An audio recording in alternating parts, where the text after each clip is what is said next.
तो जवाब दे रहे थे संबित पात्रा कि कौन से 5 बड़े काम है उत्तर प्रदेश में।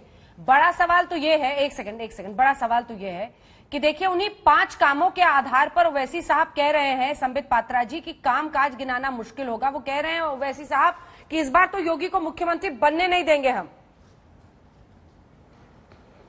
देखिए, मैंने सुना अभी ओवैसी जी कह रहे थे कि इंशाअल्लाह इस बार योगी आदित्यनाथ मुख्यमंत्री नहीं बनेंगे, इंशाअल्लाह। मैं आप बैठा हूं आपके चैनल पे, हम भी कहते हैं कि जय श्री राम, योगी जी ही मुख्यमंत्री बनेंगे, जय श्री राम। आप देखिएगा, अच्छा काम किया है योगी जी ने। 5 वर्षों तक जिस प्रकार से उत्तर प्रदेश में लॉ एंड ऑर्डर को ठीक किया है, जिस प्रकार विकासवाद को आगे बढ़ाया है और तुष्टिकरण को समाप्त किया है, इसमें कोई दो मत नहीं है। उत्तर प्रदेश की जनता योगी जी को ही दोबारा 300 से अधिक सीटें लाके मुख्यमंत्री बनाएंगी। देखिए, यहां जो भी ओवैसी जी की पार्टी कर रही है, जो भी समाजवादी पार्टी कर रही है, आप देखते जाइए आने वाले समय में इन सभी पॉलिटिकल पार्टीज के बीच में सरफुटअव्वल होने वाला है। ये सारी लड़ाई, ये जो खुद कहते थे ना हम MY वाले हैं, हम DM वाले हैं, ये सारी लड़ाई M की हो रही है, M फैक्टर की। किसके पास कितना मुस्लिम वोट आ सकता है, मुझे बड़ा आश्चर्य हो रहा है। 70 वर्ष हो गए, देश को आजाद हो गए, मगर फिर भी अभी भी मुस्लिम वोट बैंक के ऊपर हिंदुस्तान की राजनीति टिकी हुई है, तुष्टिकरण के ऊपर हिंदुस्तान की राजनीति टिकी हुई है। और केवल इसी कारण से ओवैसी जी कह रहे हैं हम किसी भी कीमत पर, आज मैंने ओवैसी जी का ट्वीट देखा, उन्होंने कहा 19% मुस्लिम है उत्तर प्रदेश में, इसलिए हमें एक आजाद आवाज की आवश्यकता है और जो हमारी मसाइलों को, हमारे विषयों को उठा सके। ये हमारे और तुम्हारे विषय क्या होते हैं? हिंदुस्तान की राजनीति में ये तो विभाजन का बीज है। मतलब मुसलमानों के विषय अलग होंगे और हिंदुओं के विषय अलग होंगे। ये कब से होने लगा? हमारे विषय क्या होते हैं? मैं जवाब लूंगी पठान साहब से, लेकिन उससे पहले अवनिजेश जी का कनेक्शन जुड़ गया। अवनिजेश जी, ये तो वैसे भी आपका फेवरेट टॉपिक है सर। इस देश में चुनाव के आसपास तो हिंदू वैसे ही बड़े खतरे में हो जाते हैं। हिंदू खतरे में कहाँ बताया? आ जाते हैं सर। सरसंघ चालक जी ने तो हिंदुओं को खतरे में बताया नहीं। सरसंघ चालक की बात नहीं, हिंदुओं से किसी को खतरा नहीं है।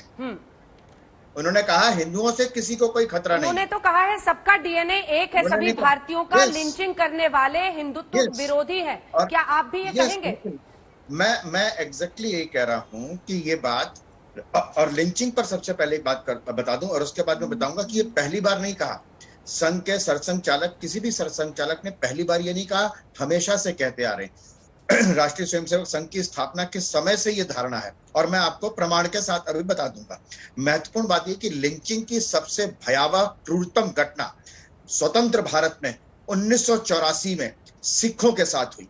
एक धर्म के लोगों को घर से बाहर निकाल करके दुकानें लूटी गई, गुरु ग्रंथ साहब का अपमान किया गया, गले में टायर डाल करके जलाया गया और 35 सालों तक एक भी व्यक्ति, आज जो कानून की मांग कर रहे हैं, जिन लोगों ने यूपी को इन लड़कों का साथ पसंद है, जिनके साथ सरकार बनाने चले थे, एक को 45 मिली, वो लोग लिंचिस्तान पर बोलने की आज करते हैं। मुलायम सिंह यादव ने तो सबके सामने कहा था कि अरे भाई मैं और क्या कर सकता हूं तुम लोगों के लिए, मैंने निहत्थेकार सेवकों पर गोली चला दी और मैं मुसलमानों के लिए क्या करूंगा, बताओ और क्या कर सकता हूं।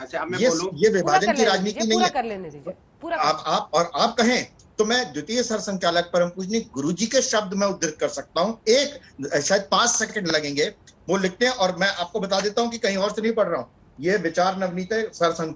वे लिखते हैं, हम संघ के लोग पूर्ण रूपेण हिंदू हैं, इसीलिए हमें प्रत्येक पंथ और सभी धार्मिक विश्वासों के प्रति सम्मान का भाव है। जो अन्य पंथों के प्रति असहिष्णु है वह कभी भी हिंदू नहीं हो सकता। ये संघ के स्थापना के समय से ये धारणा है। बताइए भदौरिया साहब। ये बात ठीक है कि हम औरंगजेब को कभी दयालु नहीं मान सकते, हमारे लिए रसखान है। अंजना जी, अगर मॉब लिंचिंग बढ़ी है सबसे ज्यादा तो जब से भारतीय जनता पार्टी की सरकार है तो बढ़ी है, इससे किसी की कोई बात नहीं और आप अच्छी तरह जानते हैं। आरएसएस ने कभी दलित को आरएसएस प्रमुख नहीं बनाया। क्यों नहीं बनाया? एक परिवार से अलग नहीं बनाया तुमने, उनका समाजवादी पार्टी का। और हमने संबित पात्रा जी से पूछा था कि आप उत्तर प्रदेश के जाति का तो छोड़िए, एक परिवार से अलग नहीं बनाया। शायद पता नहीं है कि गड्ढों में सड़क है, सड़क में गड्ढे हैं, किसी को नहीं मालूम है, और गाड़ी लेके गाड़ी में गड्ढे में गिर जाएगी। ये हालत उत्तर प्रदेश की है। महिला अत्याचार का जो आपने बोला, उत्तर प्रदेश में महिला अत्याचार में नंबर 1 है, शायद आप भूल गए हैं। तो हम इनसे पूछना चाह रहे थे कि आप एक मेडिकल कॉलेज, एक यूनिवर्सिटी या कहीं आपने इंडस्ट्री लगाई तो बता दो। उसका जवाब नहीं दिया। दुनिया भर की बातें की इन्होंने, लेकिन मैंने पूछा, आप अंजना जी कह रहे थे बीच मत बोलो, बीच मत बोलो। दिक्कत यह है कि ये जवाब नहीं देते।